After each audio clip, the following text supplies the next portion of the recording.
Welcome back, everybody, to We Know Texas Vino. I'm your host, and today we're at a really amazing place. And actually, it's really beautiful today. We just actually had some snow, and there's still some snow on the ground. And here in a minute, you'll be able to see the video of this. But we are coming to you from Edge of the Lake with my friend, Chris McIntosh. Hey, Chris, how's it going? Good. How are you?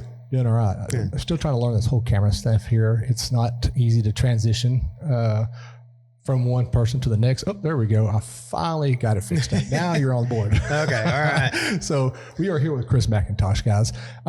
And again, this is a beautiful location out here.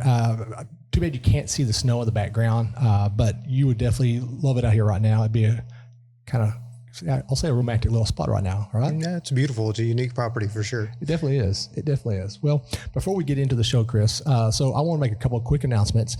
So January the 25th at 555 Winery and Vineyard, we're kicking off season 3 of We Know Texas Vino. Are you coming out?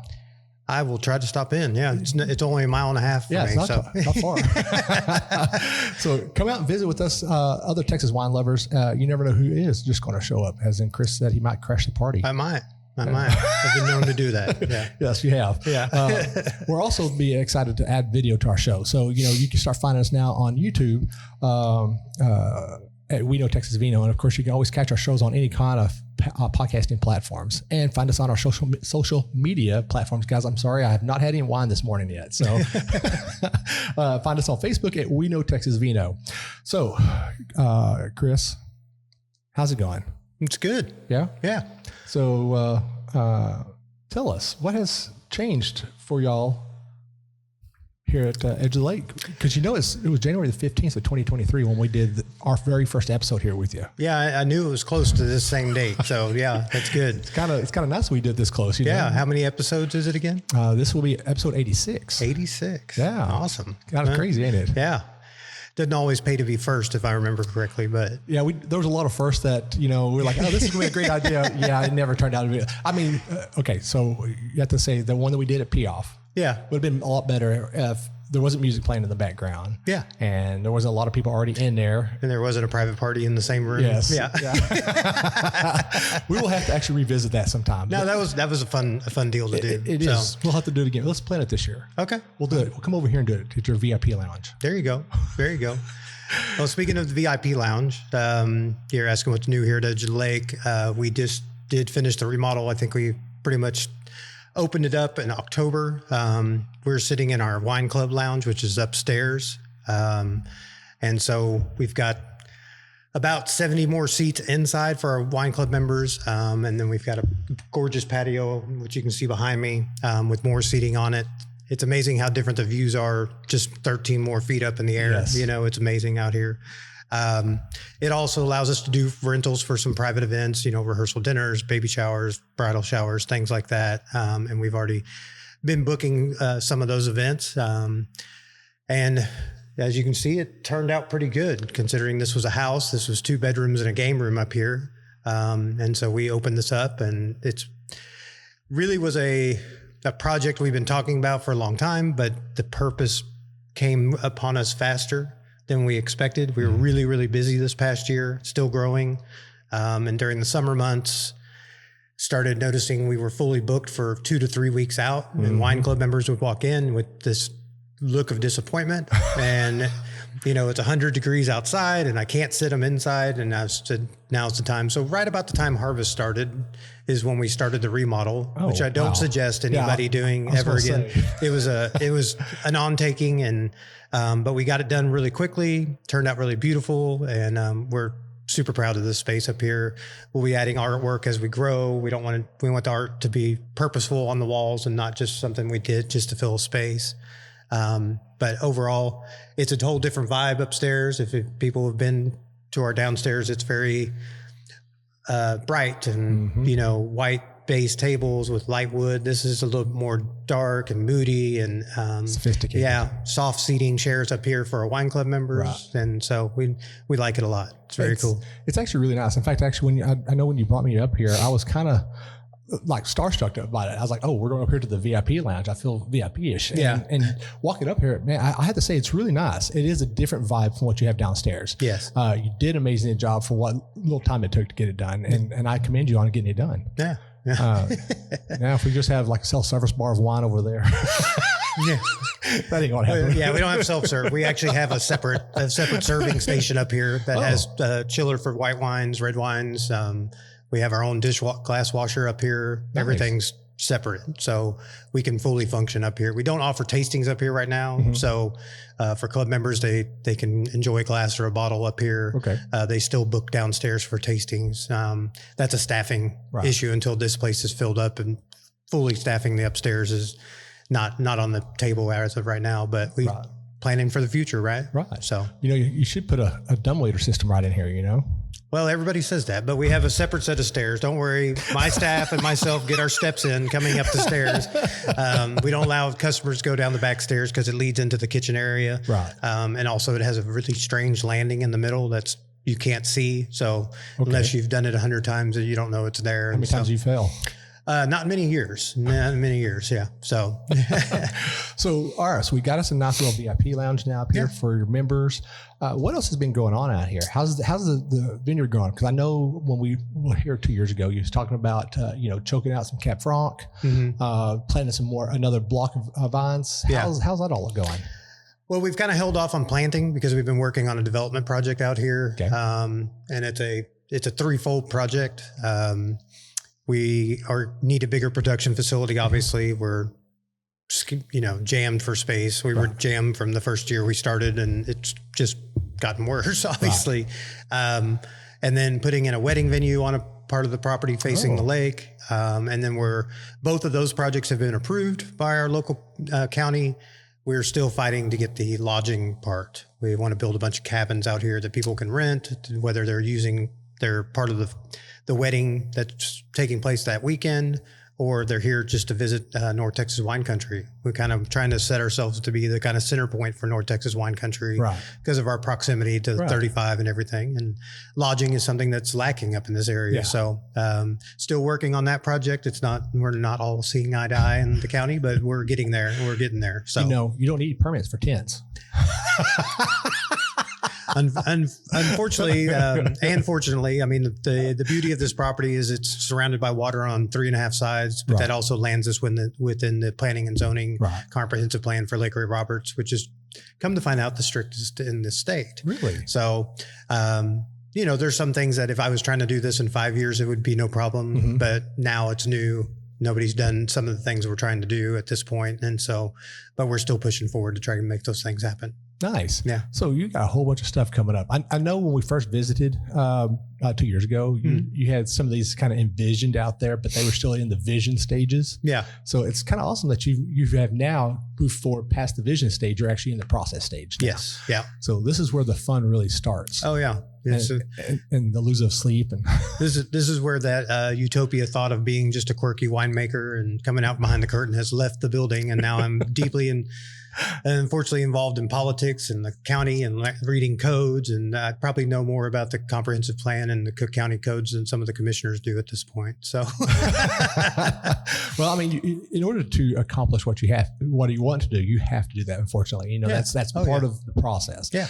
And sometimes I wish it wasn't so difficult, but I understand why they do it. Yeah. Because then you got some people that will just take complete advantage of the system and just do whatever they want. And then it's all ruined for everybody else. And so I get it. No, we understand that too. We know it's new. So as far as the vineyard here, the vines that we have planted are thriving.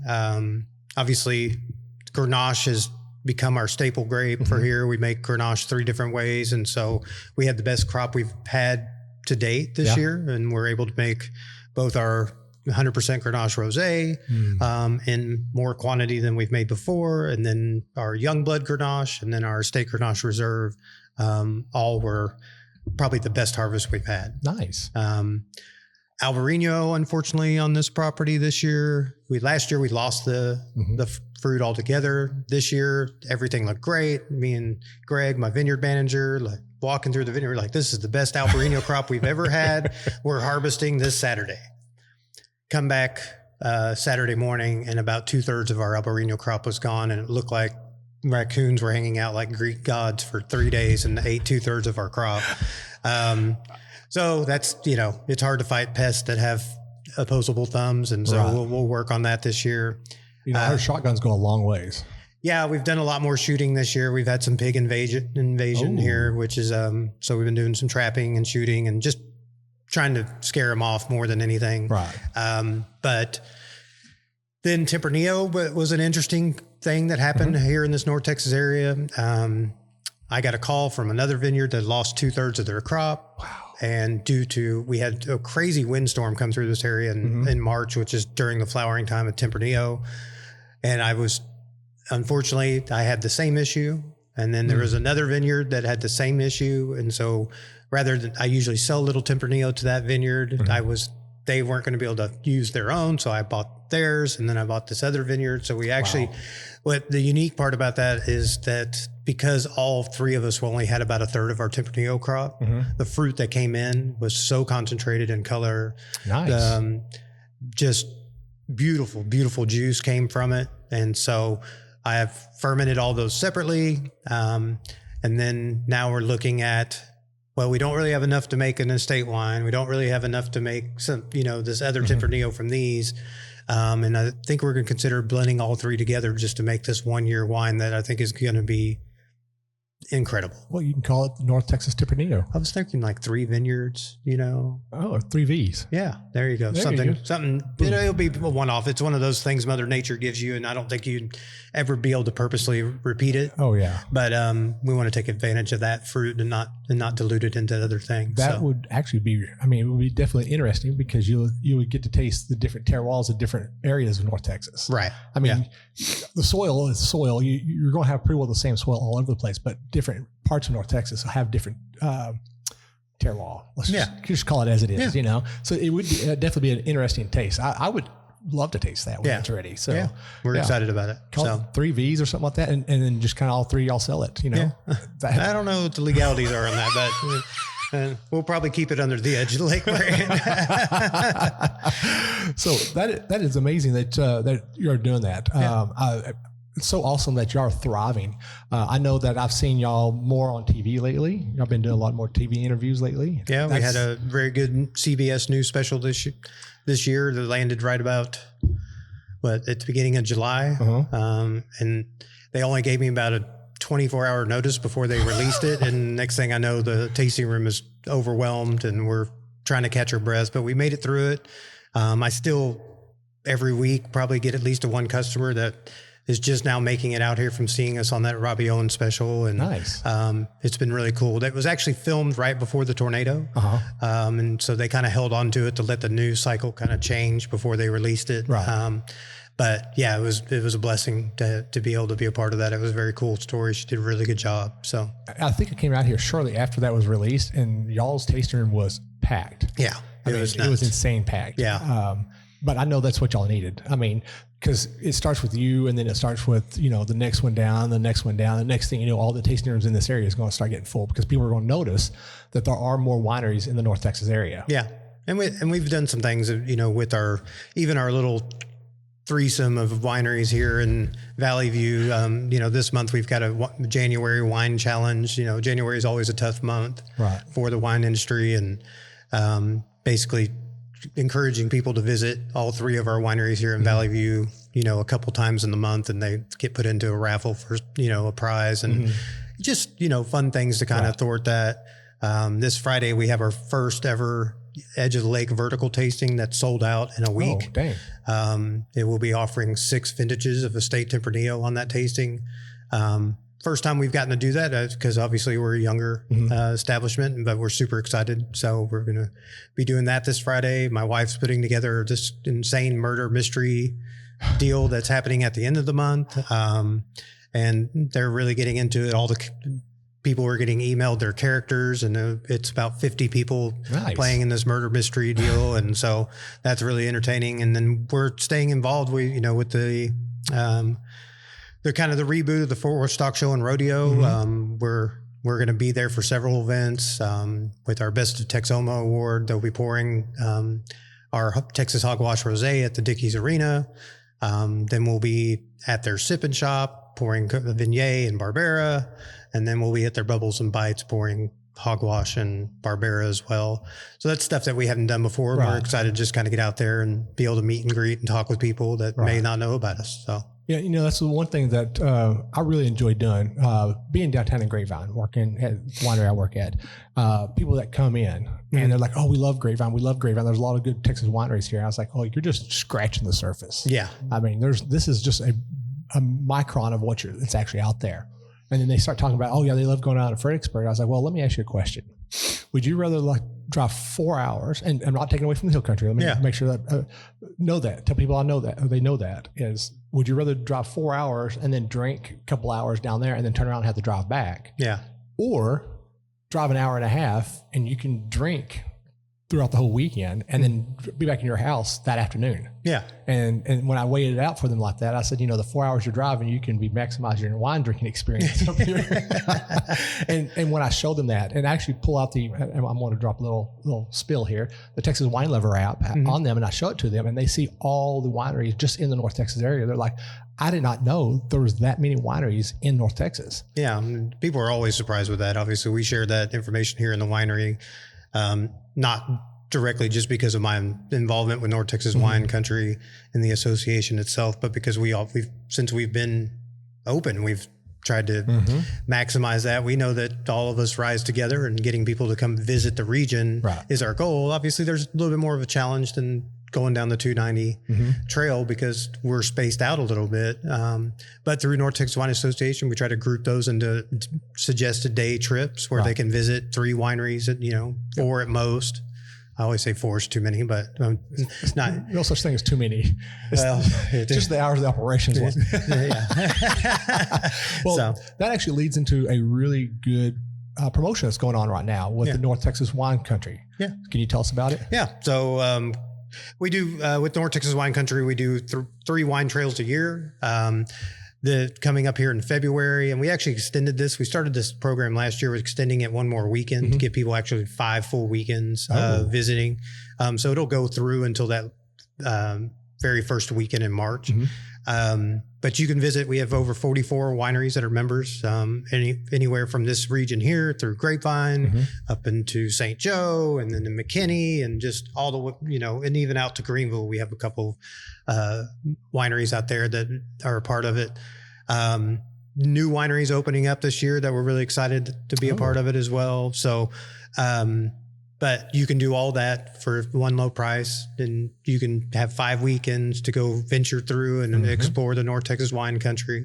And that is our Valentine's Wine Trail. So, always excited about that event. It's a great way to share some experiences with your partner and take them out. I'm not just one night at a forced fancy dinner that you had to dress up for, but spend the weekend casually for several weekends in a row, going out and visiting and tasting all of what North Texas has to offer. I mean, what's more romantic than sitting with the person you love, drinking red wine and overlooking a lake or overlooking a vineyard? Yeah. I mean, the views from the, not just here. I mean, you go up to 4R and that beautiful view of the valley there, the way Blue Ostrich and their view of their vineyard from their, pavilion, as they call it. Even to some of our urban settings, like the new Landon here in Gainesville is gorgeous. There's ample seating space for everybody. It's huge. To, Lone Star Wine Cellars and McKinney and the things that they do, and they curate all the way down to Ovilla, Texas, where Cruzaro's at. And it's just everything's so unique. Nothing's done here to mirror the other place or outshine them. We just all kind of have our own little vibe and feel. And I think that's what makes North Texas unique. And, that's the one thing I tell everybody about Texas wineries is they're not cookie cutter, you're not going, unless it's the same winery. And even then, like Bob Landon, if you go to each one of his locations, each one's gonna be different. Yeah, they all have a little different feel. A little bit of different feel. Yeah. But I mean, if you go even Lone Star, they got I'm sorry, not Lone Star, 4R. Yeah. Got a location in downtown McKinney, and then they got the one out here. Totally 2 different places. Yeah. And so you don't know you're really going into it, because I know people come into Landon, they're like, is this the same Landon that's over in McKinney or Wiley? And I'm like, yeah, it's the same one. They're like, oh, it just looks different. Yeah. So that's a good thing, because if it's not cookie cutter, it gets boring. Yeah, we're not corporate. We're hardworking winemakers and vineyard owners and things like that, and trying to, to kind of further into that discussion, I mean, North Texas Wine Association and North Texas Wine Country are obviously our sole purpose is to market and promote our membership wineries, not just the Texoma AVA, but everything outside of that. The Texoma AVA is getting some spotlights and highlights. We just had a recent article written in Wine Enthusiast that, they came out, actually flew down and interviewed us in person and That's a big talked thing. with us, and it was a big deal. And so Texoma's is not a huge secret anymore, but it's still a lot of people haven't heard. I mean, they don't know, Right. That there's all this in their backyard. As far as North Texas, to continue on that topic, we also worked very diligently over these past couple of years, kind of curating a partnership with the city of Gainesville. We had our first, you were there, we had our first Gainesville Wine and Country Festival. Went off well. Blessed with great weather, obviously always helped, but it was a great day. And Gainesville's super excited about that project. Gainesville's also our sponsor for the wine trails. So they've really are trying to set themselves as to be the center point and for this North Texas Wine Country region to be kind of the starting point where people can branch out from there. And we support that partnership as well. Chris Hornbaker, who I know you spoke with recently, I don't know if he mentioned it. He worked working on the new D&T Festival, Drink North Texas, which will be held at the Frontier Flight Museum here in May. I'm excited about that one. It's going to be cool. Yeah. I mean, what a cool venue. Not only is there's no weather restrictions because it's indoor, but you can bring the family, enjoy some wine, enjoy some bites, visit some vendors and look at, cool planes, helicopters, pods from spacecraft and suits and all sorts of crazy stuff. And it's just awesome. It's a cool venue. We're excited about that move. And that puts us right in the heart of Dallas where there's even more people that don't even know that we exist. And so I'm really excited about that project with Chris. Oh, yeah. So, well, you know what? I'm sitting here looking at this and I totally spaced out, even though I'm looking right at it. So we should have done this at the very beginning because, we're supposed to toast this every time. Oh, yeah. Can't curse the show, No, yeah. So real quick, tell our listeners what you have poured for us and what do you actually have listed or shown on the table. Sorry. Okay. I had to bring out a wine because when I was your first one, we were like, do we drink wine? Do we not? We don't know what to do. And then I always felt left out because after every podcast after that, y'all were drinking wine and I felt like I left you short. You should max Roxanne's level because she brought out 6 bottles. Well, was it 10:30 in the morning when you started there? No, actually. Okay. All right. So what I brought out is our 22 vintage of Edge Blend. Edge Blend's always our kind of fun blend label. It's never the same year to year. It's where things go. And we kind of, that don't fit in other tanks to start. And then we start, adjusting it from there. But this vintage is the first year that the lead is Barbera. So this is a blend of Barbera, Malbec, Tempranillo, Petit Verdot, and then just a little bitty smidge of 1% Cab. Just released this in December to our wine club members. We entered it in contest last year. It was several gold medals and best in category at the Lone Star International as well. Nice. And it's just one of those wines that's going to get better. So cheers to another year of We Know Texas Vino and let us know what you think.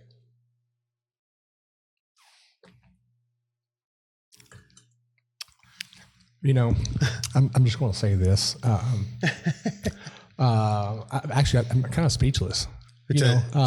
It's every time I drink one of your wines. I've in fact, actually, let's stop for just a second. Okay. So, do you remember how I found y'all? Yeah, you came out with the Wine Trail. Yeah, and that's how I found y'all, and really enjoyed everything out here. And actually, y'all was my first wine club membership I signed up for too. Yeah, and I think y'all weren't open very long when I signed up for that. Not too long. Yeah, maybe a year. Yeah, that's why I'm having a hard time emotional with our relationship. But I mean, I fell in love with y'all's wines. Yeah, I think Albarino was your jam then, probably. So it was actually it was your Albarino and your Freedom White. Oh yeah, because the Freedom White throw some ginger beer into it. I mean, I've still got bottles of that vintage in my refrigerator. Do you really? Yes. Oh, wow. And I mean, I bought a bunch of those. You realize how much I bought of that year. Man, I'm telling you what, I'll get in the mood for one of those and I'll crack a bottle of that up and next thing you know, it's gone. Yeah. And I'm like, crap, One less. Yeah. Hey, it's wine. You can't if you wait for a special occasion to drink that special bottle of wine, you'll probably never find it. This is something I've learned. Yes. I have so many bottles. There's a rule at my house. If I have 2 of them, you can open them. Otherwise, you better have a conversation with me about it. And I still have bottles that we've never found the occasion for. Or I always joke, it's like, I don't know if I like anybody enough to share this bottle of wine, and my wife takes offense to that, obviously. So, Well, it's funny you say that. Yeah. There's one time my mom and my stepdad came over, and we sat on the back porch, and it was a nice little evening. It wasn't cold, it wasn't hot. It was just that perfect evening. Just enough to a lot of that fire pit, just because. Yeah. For that ambiance. And so I had one bottle of Malbec from Elisa Christopher down in Fredericksburg. Mm-hmm. And it was such a good bottle. And it reminded me of smoking cigars with my stepdad. So we opened that bottle up and we smoked a cigar and drank it. Yeah. I got one glass out of it. And I reached over and grabbed another glass out of it, and it was empty. And I looked at him and I said, "What happened to this bottle?" And he goes, "Oh, there's a hole in it." Yeah. I was like, "Yeah, I didn't get no more. You poured it all in your glass." And then he started going to the refrigerator and pulling more wine out. And he pulled another single bottle I had out. And it was a Tempranillo rye whiskey one. Yeah. And that was the only bottle I had of that one too. And we drank 2 last bottles that night. Must have been a good cigar then, right? It was a really good cigar. I mean, I'm not going to drop any names. Magic Toast, Alec Bradley's, but but when you find that good wine, mm-hmm. and you have it with somebody that's special, or just a special occasion, as you said, sometimes you kind of regret it. Yeah. But at the same time, you're happy that you shared it. Yeah, for sure. Actually, I had a bottle like that, honestly, a really, truly special bottle. I was working in Landon at Denison, and I had a guy come in and bring me a 12-year-old bottle of Texan of Bob Landon's.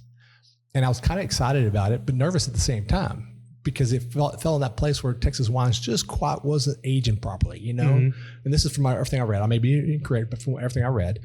And so on our successful second year of doing this podcast, I opened it all up and I shared it with 6 of my friends, including my mom, my stepdad, and Michael. And I took the first sip of it and I'm like, oh man, yeah, you're going to pour this back in the bottle. It's terrible. You're not going to like it. And they're like, is it that bad? I was like, yeah, it's pretty bad. And then I continued drinking it. But they found out actually it was probably one of the best bottles of that old that I've ever drank. It was just absolutely really gorgeous. Mm-hmm. So I give Bob a hard time and randomly send him pictures of that bottle. Yeah. And tell him how good it was. And sorry I didn't share it with him. So I love this Edge Blend. Amazing bottle. You've done such a good job. And I thought you brought it out because it was 2022 and podcast, No, it's one we're excited to share. I mean, I didn't make that connection for you there too. So, no, it's just a really good bottle. It's been super well received. The color's gorgeous, the finish is gorgeous, and just one we wanted to highlight that it's available in the tasting room now. So, and online as well. Not to drop a line, but no, that's hey, you know what? Here, I'll put back on the thing again. Let me put a couple dollar signs on the end of it, like I did for Chris. Actually, it's too late. I already did it for you. I love having errors with technology, Oh yeah. So sound like you're doing really good. Sound like the future is even brighter for y'all. I'm really proud of what y'all have done and watching y'all grow that you have over the 2 years that I've known you. Yeah. Amazing job you're doing out here. Also, great mentor. Thanks for being one of my mentors also. I know sometimes you get tired of seeing my text messages. No, I don't think there's a winemaker in the state that isn't willing to answer questions for somebody. No. It happens in I've got some home winemakers that are club members or customers alike here, and they ask me things, and I'm more than happy to tell them what I know. But I always, like I told you, I always encourage you not to ask just one person, because you'll get different answers on how to treat or take care of things. So, yeah. Well, one of my favorite things is I like to talk to Grayson.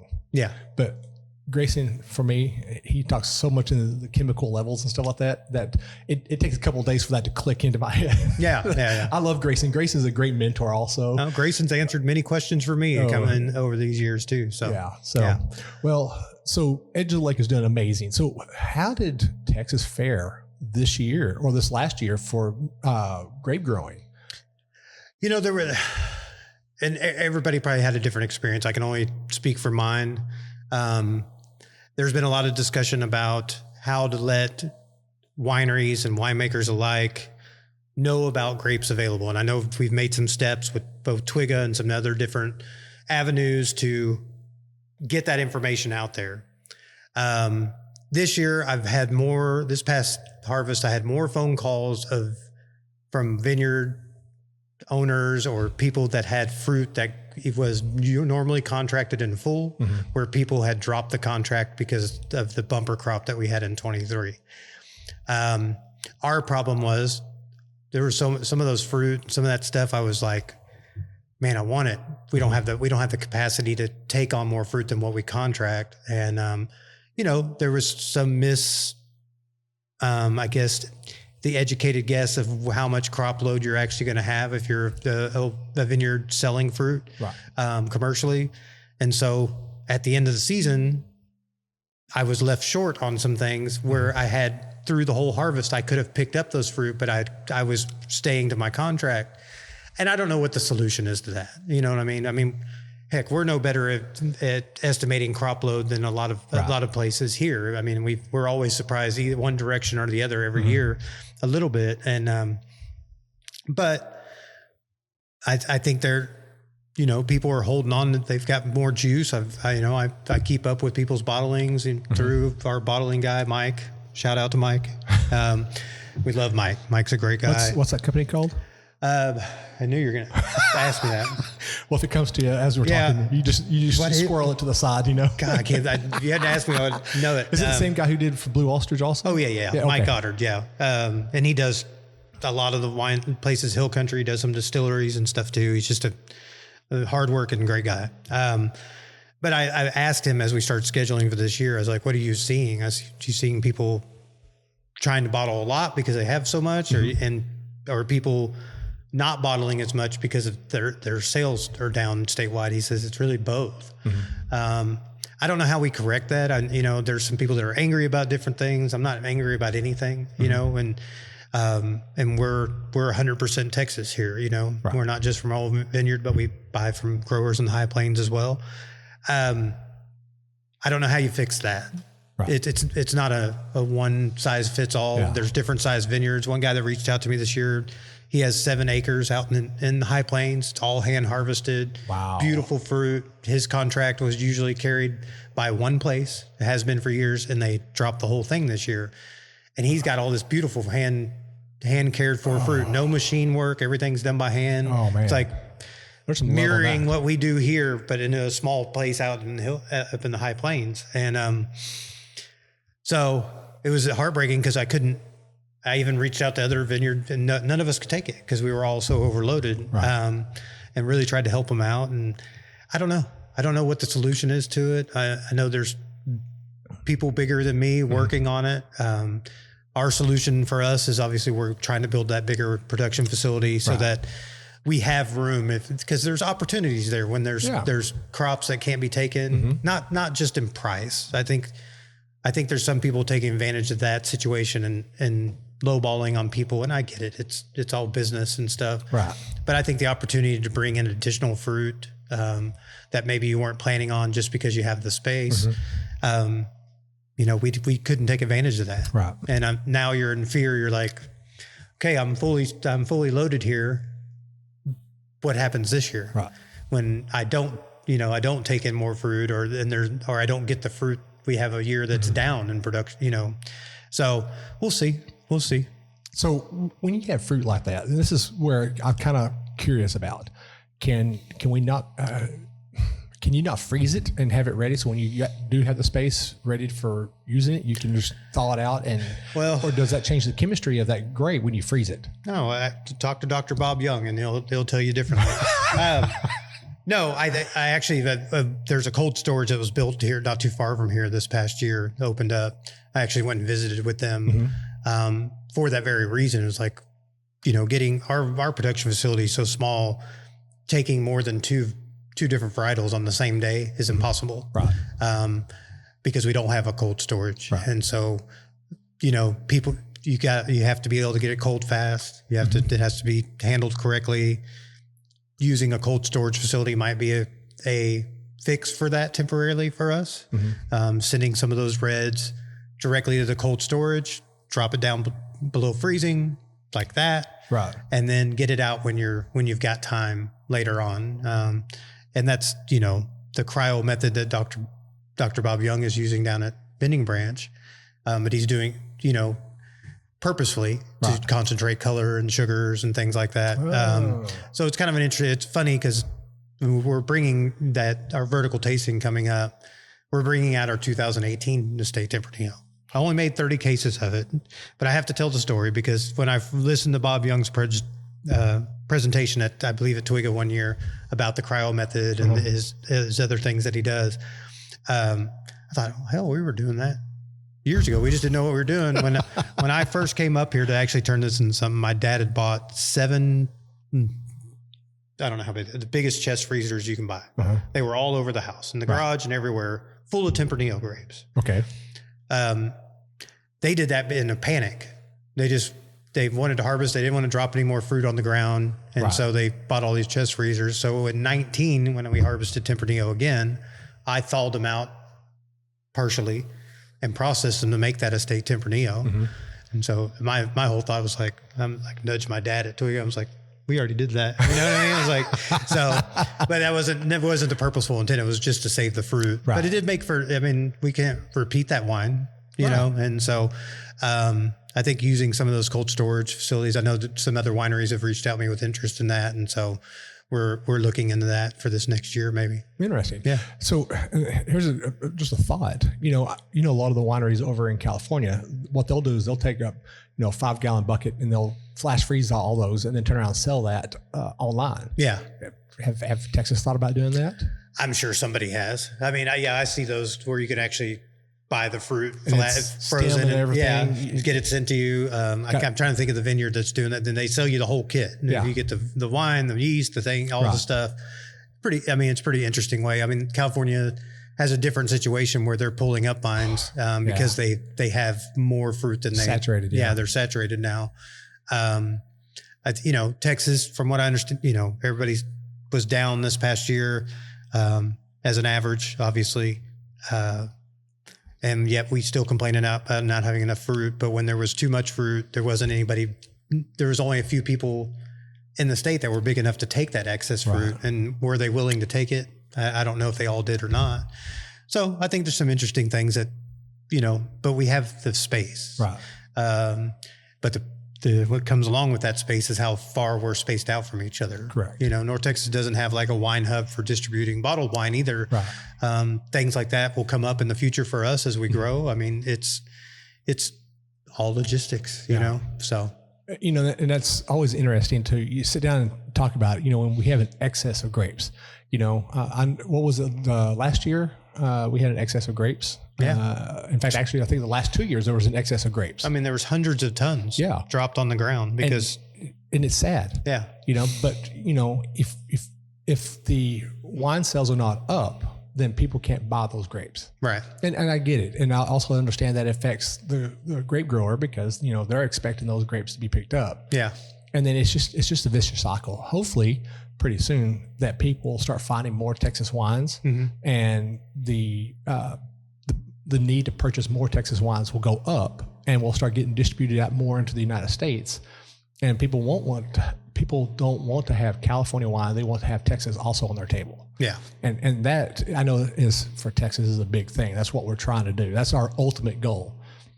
Because Texas, we do everything bigger and better than every other state. Right. Of course. So I know last year we did not have that late freeze. So that helped a lot. We had a lot of rain in the spring, like all the way from May to like June or late April to June, we had all that rain and then it just kind of heated out. And I know some of the clusters I harvest out at RK and then also out at Ready. Yeah. They were big, fat clusters. These, I harvested with you the year before and they just, no offense, they just weren't as big and fat. I mean, they were still there, but they just weren't as big and fat. So how does all that rain and then all of a sudden it just dries out? How does that affect those grapes? for our listeners? Well, I can only speak for us here. I mean, this first year that we didn't put a drop of water in the ground until about the second week of August. Wow. So, we have sandy loam clay. There's some sandy barge patches that go through different parts of the vineyard, but we didn't have to water till then. And we weren't, because of that, the fruit was healthy. Yeah. We weren't fighting some of the other things. There's always salt and different things going on with the water. We were using all rainwater that was just being saturated into the ground. Right. Like I said, we had one of our biggest harvests, especially Grenache was our largest harvest to date. And that was with no water by the time. Wow. I mean, by the time we were harvesting the first section of Grenache, we hadn't watered at all. So that was unique for this year. I don't think that's ever happened, at least in the years we've been actually harvesting for production. And you kind of saw that similar throughout North Texas, and I think also in the Hill Country and up in the High Plains. The thing that was really off this year was, and it from what I could tell, it was everywhere else. We were still pretty much, this gets harvested. The only thing that moved was Tempranillo moved ahead of one of the Grenache harvests this year. Really? And I think that was more because it only had a third of the crop. Oh, okay. So I think if it had a full crop load, it would have been the same as it is. This one first, this one second, this one. We do 4 or 5 harvests every year, Right. out of 3 varietals, depending on what wine it's for. But then the High Plains, I mean, they were pulling off some reds before whites were done. And Seriously? things were stacked on top of each other. Poor Anthony out there at Ready Vineyards. I would talk to him. He's like, I'm sorry, I haven't slept in 48 hours. And he's like, they're all coming in at the same time. And I'm like, man, I know, but what about mine? No, I'm just kidding. Anthony knows those conversations. Anthony's a great guy. I love Anthony to death. So they had fruit on top of fruit. Things were going on. They were running out of space. We had some spatial issues where I reached out to Anthony to take wine and press it down first because we didn't have any space. And he's like, we don't have any space left. Yeah. We're done. And I'm like, okay. So we took it and we went on about our business. But it was not like any other year, Right. I mean, but since I've been doing this, which is a very short time compared to a lot of people, this is my 6th vintage of harvest, nothing has ever been the same twice. Right. That's Texas, I think, to a T. Nothing's ever the same twice. I remember that very first year of the larger production. And then I was like, okay, I got it. Then that was 2020. Right. So I was making wine in COVID and it was easy. I couldn't go anywhere. There was nothing else to do. And then in 21, I made this, hugely detailed plan and charted everything out. And it didn't take long for me to tear that entire book up and just throw it away and go, yep, it's not going to be like last year, And so every year I'm very, very flexible in our decision making. We go in with a semi plan and then we kind of mold ourselves around what Mother Nature and the grapes give us, Nice. So yeah. So all right, let's look to the future, 2025. Okay. So right now we're looking outside. We just had our first snowstorm this year, and that's actually really early this year. I don't think I've lived in Texas all my life. I don't think I've ever seen snow in January. I mean, if it was very light dusting. I'm not saying accumulation. This is the first time I've ever seen accumulation of snow in January. Yeah. In a long time. Let me rephrase that. So how, with the snow that we just got now, how does that going to affect the vines now?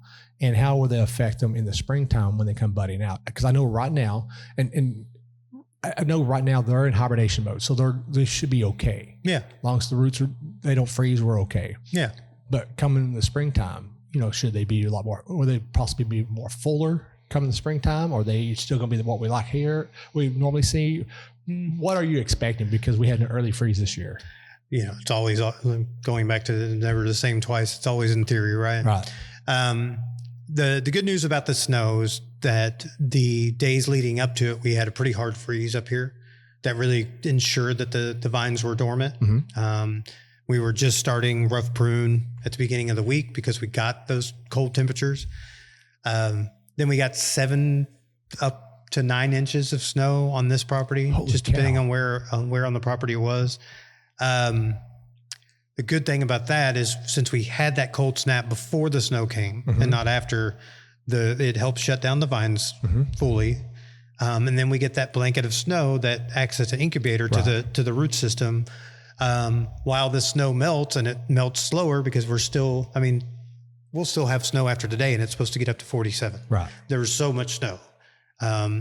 And that snow melts slowly and seeps its way into the ground at a slower pace than rain does.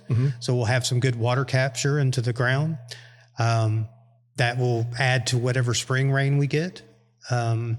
Hope we have another cold snap coming next week, like where the highs are 25. I saw that. And I was just blessed to get out without one broken pipe this time on all the buildings on this property. But fingers crossed, right? Right. So I think the combination of those things, I think we'll hopefully get a little bit later bud break, which will lead to later flowering, which will lead to later fruit set, which will lead to later hang time. Right. Now, all those things could change based on what happens between now and then. Right. But if things kind of go as they normally do from here on out, because we'll have another cold snap in February too, it should help keep the vines shut down a little longer with ample amount of water to let them come back to life. And pretty excited about this year, I think. So it looks to be a very promising year, in my opinion, from looking at what I've done in the vineyard so far and what I've listened to, you and everybody else across the state. With getting the snow early, there's a good chance that we may not have a late freeze, possibly. Yeah, and it's possible, and it's very possible because we didn't have one last year. Yeah. So if that's the case, we should have another great harvest this year. Yeah. Now, I'll tell you one of the things that fascinates me about protecting your grapevines during the winter months. And I know this is more like around California when they do this over here, but one of the ways they protect their vines is water their vines when it's going to be a freeze. And when I was going to school for that over here at Grayson, and they said that, and I'm like, well, that's kind of stupid. You put ice on it, it actually will kill them faster. Well, I did not know that. It actually makes it as a blanket for them. Yeah, I can't get past that low temp. Yeah. When I read that and was told that, I was like, that's an interesting fact. I would never have thought about, on purposely putting ice on my vines to protect them. Yeah. And that's pretty interesting. And so when you said the comment about having the snow on the ground and making a blanket out of it, that's, kind of, put one to one together. It does. I mean, it was what saved us here in 2020 in Snowmageddon is, although we had that hard freeze, we got a big blanket of snow. There was about 4 inches of snow throughout the vineyard. And it kept, even though we were in way sub-zero, I think it was like -10 here at one point, but the ground really never got colder than, that right at freezing temp. So it wasn't a hard freeze to the root system, which could have caused, catastrophic damage. Right. All that being said, hail is still going to be our biggest enemy here. Just like every vineyard in the state of Texas for the most part. The unique part about this property is obviously the lakefront, being no matter which way the wind's blowing, we have lake effect wind, which usually helps carry frost out of the vineyard. Right. So fingers crossed that's a continuous process as it has been in the past. Yeah. Well, we can go out here if you want and trim off some of these trees right here to give more lakefront wind blowing, Oh yeah. I can get a chainsaw with an electric cord. I can stand in the water for you too doing that. As long as you enter from the lake side and you're not any mention of my name, then that's your deal with the Corps of Engineers, not mine. Oh man. Well, it sounds like Texas is actually on its right path. I'm not going to say finally because, if you say finally, that's like an end, but Texas is on a path to being a great state for growing wine or grapes. Yeah. And then making some great wines out there. We've got some great wineries out there just up here in the North Texas. And I'm only going to focus on this segment here on North Texas. You're one of the big ones here, because you can't say, Bob Landon without following, Bob Landon's a big one around here, so you can't follow Bob Landon and not say Chris McIntosh at Edge of the Lake. You just, it's impossible to say that because I know it is for me. Yeah. Because you are a big influence in this wine region up here. I remember when we're coming up here that first time and tasting your wines, and I'm like, holy crap, I'm blown away by what you've got here. And it's like you kind of with gangbusters kicked in the door and said, I'm here. And you brought big cases of wine, but you've got the big hitters up here. You've got 4R, you got Blue Ostrich, you got RK, you know what? Let's talk about KK for a second. Yeah. You know, Static about her. Man, I remember when she opened up, I went out and did a tasting with her. And she's also another one of my mentors. You know, you get your mentors in different stages. You know, you've got your seasoned mentor, and then you've got the, you know, I know what I'm doing, finally mentor, and then I'm still kind of trying to figure out what I'm trying to do, but I understand what I'm doing, mentor. And then you got the people that are still wet behind the ear, mentor. You know, and so all of y'all are some sort of mentors for me. And KK's always been one of my big mentors because she was still wet behind the ears when I started doing this. And so I would ask her a question, and she goes, "Well, this is what I would do, but you know what, you should go talk to Chris, or you should go talk to Grayson, you know, go talk to them and get their opinion also, you know." Yeah. But KK, what she's got going on out there is amazing. Yeah. And I love it. Yeah. My family, we posted about some of her wine over the snow days. We drank a bottle of her wine, and I've tried to push her to alter her pricing because I think she's underselling herself. Her estate Tempranillo is amazing. Yep. I would encourage every listener on here to go to her website and buy it out to make me right. So KK will change her pricing on the next one. No, we're super excited to have them in 555 as our neighbors around the corner is added to this area. We've got Rancho Serrano opening up soon. We're really excited for the Mayberries there. All the way out to Live Happy Lane in Greenville, which is also a member of our association now. And they have a lot of energy, I can tell, because they've got projects going on everywhere, and it's a beautiful place. And have you been out there yet? I haven't made it out there yet. I've just seen some of the videos and things. I'm gonna come and get you and send in the truck, and I'll drive so y'all can drink. Okay. That is always the hazard of it, right? But yeah, just across the North Texas area, it's just, Bob opening up the location in Gainesville, I think I've already said. I know I'm leaving out somebody that I do not want to miss in this. So if I did, I've apologized. But visiting a place like, KK's experience, I can compare it to like Calais down there in Fredericksburg. It's very private, unique. The difference is you do get to sit down at KK's. But it's the same type of experience. It's just you and the person presenting the wines across the table. And it's, she's reservation only at this point. And it's a unique experience that nobody else is offering in North Texas right now. Right. We do similar things, but they're spotty, they're special deals. And that is her experience right now. And it's so valuable, so cool. Yeah. And the wines match the vibe, and it's very cool, And I know Rancho Serrano's worked closely with Hilmy and both KK and Rusty at Breaking Bud and all that whole new group out there. It's another unique thing that's happening in North Texas, and it's just miles up the road, and it's just so different. Yep. I can't be more excited for them. Oh yeah, most definitely. And I will say, KK, your Tempranillo is freaking amazing. I have Tempranillo. She has Tempranillo. Oh, she has her estate Tempranillo and her Vento Tinto. Vento Tinto. Yeah. That's what I'm thinking of. Sorry. Yeah. Vento Tinto is what I'm thinking of. Yeah. I'm sorry about that. That's all right. I knew what I was talking Wait a about. second. I made up that word. She can't take that word. No. But everything she's got out there. I took my mom and my stepdad out there, and they were like really impressed with it. And kind of showed them because they're. I took my mom and my stepdad out there. I'm getting my hands out of the camera here. I took them out there because I wanted to show them how her vineyard is set up, because they're wanting to do their own vineyard also out in East Texas.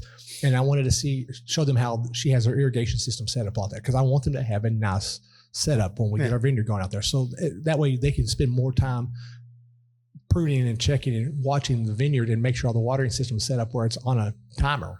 Yeah. And I like how she has it. In fact, she's actually the only, quite honest, is the only vineyard I saw that I got to see the watering system. So the irrigation system. So that's why I'm only. I didn't know you were interested in watering systems. Will, I would have showed. No, I'm just kidding. You're fine.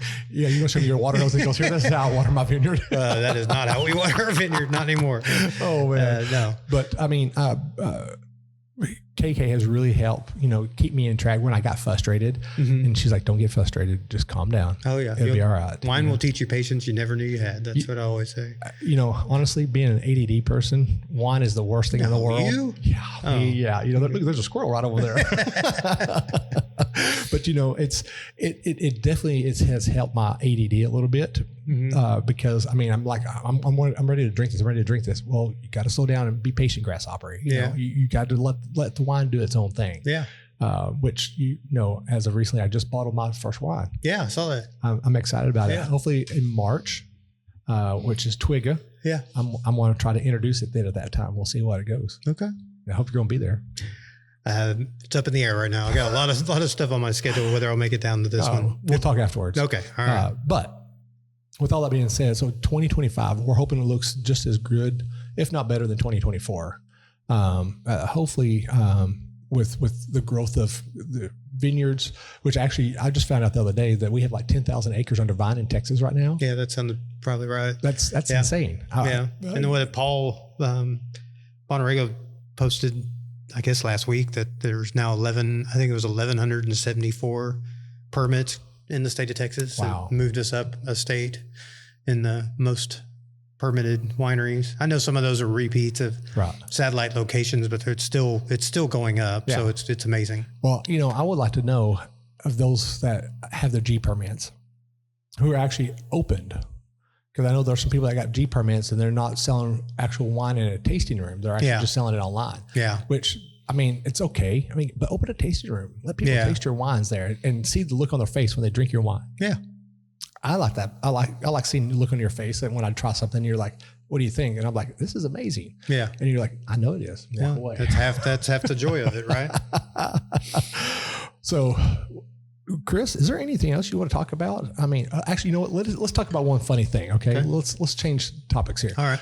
Let's talk about this first time we did this podcast together. Oh, you want to save that to the end, huh? Yeah, let's talk about that. I meant to talk about it at the very beginning, but I'd rather focus on you at the first. Well, so let's go down memory lane a little bit. So I remember when I decided to do this podcast, and I told you I wanted you to be my first one, and you're like, okay, let's do it. We both had no clue what we were doing. No, absolutely no clue. Never done a podcast at that point for anybody, and it was interesting experience. I was the whipping boy for your audio system at that point, we'll call it. I will have to agree with that because we had that single microphone, and because I was trying to be minimum as possible. Oh yeah. And I realized really quickly that that's not the best thing to do. Yeah. It was a very bad idea. Yeah. We may have to actually sit down and actually do a full new episode just to replace that one. Okay. All right. But I mean, it was definitely an interesting. Because I remember asking you, what's the difference between table grapes and wine grapes, and that look on your face, like, really? Yeah, I was like, really? This is the question you give me for the technical aspect. Well, do you want to readdress that then? It's funny. People ask me about that all the time. They're like, "Well, what's the difference?" I'm like, "Well, but other than being genetically modified, not to have seeds and all these different things, and they come out with ones that taste like bubble gum and stuff. That all of that should question you their origins. You know what I mean?" But I do not, for the record, for everybody out there, I do not waste space in my brain to know what the differences specifically are between table grapes and wine grapes. Come on. I assure you, there's plenty of guys out here in this industry that you could ask that question and they could break it down. I do not have the capacity at this point to store that knowledge. Okay. I do not. Your storage facility is full too, huh? Yes. I remember your name and you should be thankful. So, all right. No. Well, I do remember coming out here and we're sitting downstairs by the fireplace. Yeah. Had the single microphone set up and just having a conversation. And I'm sitting there trying to adjust everything to have a good sound. Yeah. And thinking it was a great sound. And then I sit down and I start listening to this. I'm like, oh man, there's an echo in here. Yeah. And at that time I was doing a very cheap soundboard. Mm-hmm. And now if you look at it, I've spent a nice chunk of change on a good soundboard and audio is actually not too bad now. Yeah. I'm kind of proud of myself. And then I think I've been on 3 episodes with you. I'm trying to, I know the one at Piaf. Yeah, the one at Piaf. Which the audio was not good because there was so much background noise. So I got to be part of that one. And then what was the third one? There was another one. We did one with Andy Gonzalez. With Andy here. Yeah. Yeah. And so, and that was that was the best of the three. Yeah. I think audio. So we've come a long way. Yeah, we've come a long way. First, I haven't seen this release yet, so we'll see. Well, I promise you the audio on this is really good. Yeah, you'll probably cut this whole part right here. Oh, no, I'm not going to do that.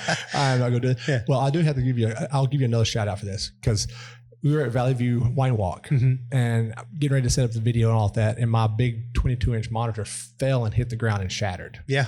And I had no monitor to set anything up and I was freaking out. And y'all said y'all had this 32-inch TV that y'all weren't even using. Yeah. That you said you'll give to me, and I offered money for it, and y'all told me no, and which is a really nice thing, and that's what I use now to do the video stuff. Yeah, I see it there. I mean, it's kind of overkill, but you know what? I get to see. You yeah. know? Oh yeah. I'd rather to see than not be able to see. You Hey, know? man, as those eyes start to go with age, man, you'll appreciate that size. I don't know what you're talking about. I'm getting younger. Oh man. Well, Chris, is there anything you want to talk about? I mean, this is open mic. I mean, this is your episode. There's anything you want to talk about? Anything that you want to give a shout out to? Just you know what? Let's give thanks to your staff for putting up with you. 100%. Yeah, that's probably good. Thank you for that encouragement. For anybody that's ever been here or knows anything about us, we are family ran. It's myself, it's my dad, it's my wife, Cynthia, it's my daughter, Dagan, it's my sister-in-law, Felicia, it's my mother-in-law, Terry. And then we have Deborah, who came the first weekend we were open, who's my taster manager. She wouldn't leave, so we gave her a job. And then we've got a young man that works for us named Austin. He works a couple of days a week. And we've got Melissa that works at big events, and even my other sister-in-law, Shelby, that comes and helps on the really big events. And it's obviously I couldn't do this on my own. Me and my dad tried that the first weekend. We got our permit. It was all done and we were ready to open, and that was a disaster. And without all them, we wouldn't have grown to where we're at right now. And it's a kind of a scary moment, I guess, for the family here, because we know we're growing to a point where faster than my grandson will be able to be old enough to pour wine, things like that. So we are going to be looking to add on staff from outside of our family. And, we really want to hold that whole family feel that, this was a family home, and you can't get away from the fact that we're inviting you into our family home. Right. But as we grow, we know that staff has to grow as well. And so really looking for ways to keep that feel and still be able to grow with the business. So, but without the staff that I have now, we wouldn't be where we're at. So, every time I've come in here, I always saw Felicia, always a smile. She always gave me a hard time. Yeah. But in fact, actually, I remember the first time I met Felicia, she had those Texas running shoes on, and I was like, I need a pair of those. And you mean these? Oh man. Yeah. One of these days I'll grow up, I'll have a pair of shoes, actually only own one pair of shoes, and they only for working out. That's it. I don't use shoes anywhere else. Oh, boots only, huh? Boots only. Okay. You never know, you have to do emergency work in a vineyard or something like that, Yeah. or kick some boxes around or something, But I mean, I will have to say for myself, coming into your tasting room, it's always been an experience. Long before I started doing this podcast, I've always enjoyed coming in here, sitting down and drinking wine, and people, if you've not been out here and actually got to experience this, you need to come out here and experience this. This is not just, to me, it's not just a journey to come out here and sit down and drink wine. This is a full-on experience. Come out here even during the summertime or the springtime, the summertime, and look at the lake and just smell the water coming off the lake, or just look at during the springtime and the summertime, watching the vines grow, and even come out here and volunteer and help harvest. I mean, that is fun. Chris makes it an experience, except when you cut your finger and then he makes fun of you. Well, but I mean, guys, I can't say a lot about, there's so much to say about Chris, Chris and I have known each other for quite some time now, and I consider him as one of my closest friends. I know he's giving me this look like, yeah, no, we're not friends. I love friends. I love giving Chris a hard time because he gives me a hard time in turn. So it's all good. But y'all need to come out here and try some of this wine they have. And if you're not a member, become a member. Yeah. It's worth it, especially come up here to this new area he's got opened up. Yeah, this is a cool space. So, and now you mentioned that, let's go beyond just staff. It's our club members and our volunteers that come out, all those harvests that take place over the summer, they all have at least 25 volunteers that come out and make that happen in a timely manner. It's so funny when we first started out, we were, before we were even open, we started having community people and volunteers get involved, help plant, help harvest the first year. And we had to put that on Facebook. Since year one, I've not put a volunteer post on Facebook. Really? We have an ongoing list throughout the year. Really? So if you ever want to be a part of that either bottling or harvest or any of the things that go on out here that require some volunteers, you better come in the tasting room and talk to Deborah and have her put you on the list, because we go straight to that list throughout the year. We make those calls and we start scheduling people off of it. And I think that's one of the most humbling things is I'm not very good at asking for help or, getting people. And this has really created that in me to be more involved with our customers and our volunteers and our community alike. And it's humbling to see that how much interest people have. I've had people that help plant plants that have now helped harvest those plants more than once and help bottle that. They're like, when are we bottling that wine those grapes that we picked, and it's a cool feeling, and obviously everything we do is a party. If you're going to come out and harvest with us, we're going to drink a little wine afterwards, and we're going to have lunch. And same with bottling. It's a cool experience, and but we couldn't do it without all those people as well. Right. I mean, so and that's one of the things that I do love about not just your winery and vineyard, but all the North Texas wineries and vineyards. Yeah, they do something like that. Come out and volunteer. I mean, it may not be your thing, but come out and do it at least once, just to say you did it. Because guess what? Now when that grape gets turned into wine and gets bottled and stuff, and then you buy that bottle, you're like, you know what? I had a hand in this. Yeah. And even if you don't ever do it again, just do it once. It's fun. It's a blast. It's cool. Just don't cut your finger off. Yeah. Yeah. Don't be Don't be a Will. Don't be a Will. But, I will have to say that was my first time harvesting that year. And that was definitely an experience. In fact, actually, I harvested with y'all, and I went over to Rancho Serrano and actually harvested there as well. Which they gave me safety cutters there. Oh. Well, I might have called them ahead of time. Oh, okay. Are you serious? No. But harvesting, because you get to talk to different people that like wine, and you get to know people. And that's what I really try to push a lot on this is go to a tasting room, sit down and just randomly talk to people. Yeah. And that's probably one of the things I love about wine. And people ask me, why do you like wine? Do you like the way it tastes? Do you like, X, Y, Z? I was like, no, actually I like the people. Because, if you go to a bar and you're having some sort of spirits or beer, there's a less likely you're going to talk to the person next to you.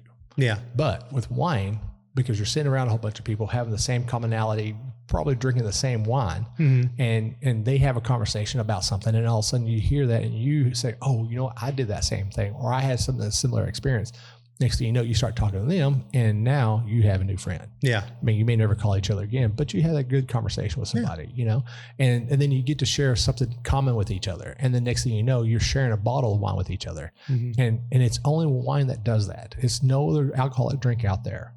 So that's one of the reasons why I love wine a lot, and why I love coming out here, because you and I've opened a lot of bottles. I'll say not break, but open a lot of bottles. There you go. And we've shared quite a few bottles. And we've told stories. Yeah. And it's been fun. Yeah. Yeah. It's a good time. Yeah. Good times. Yeah.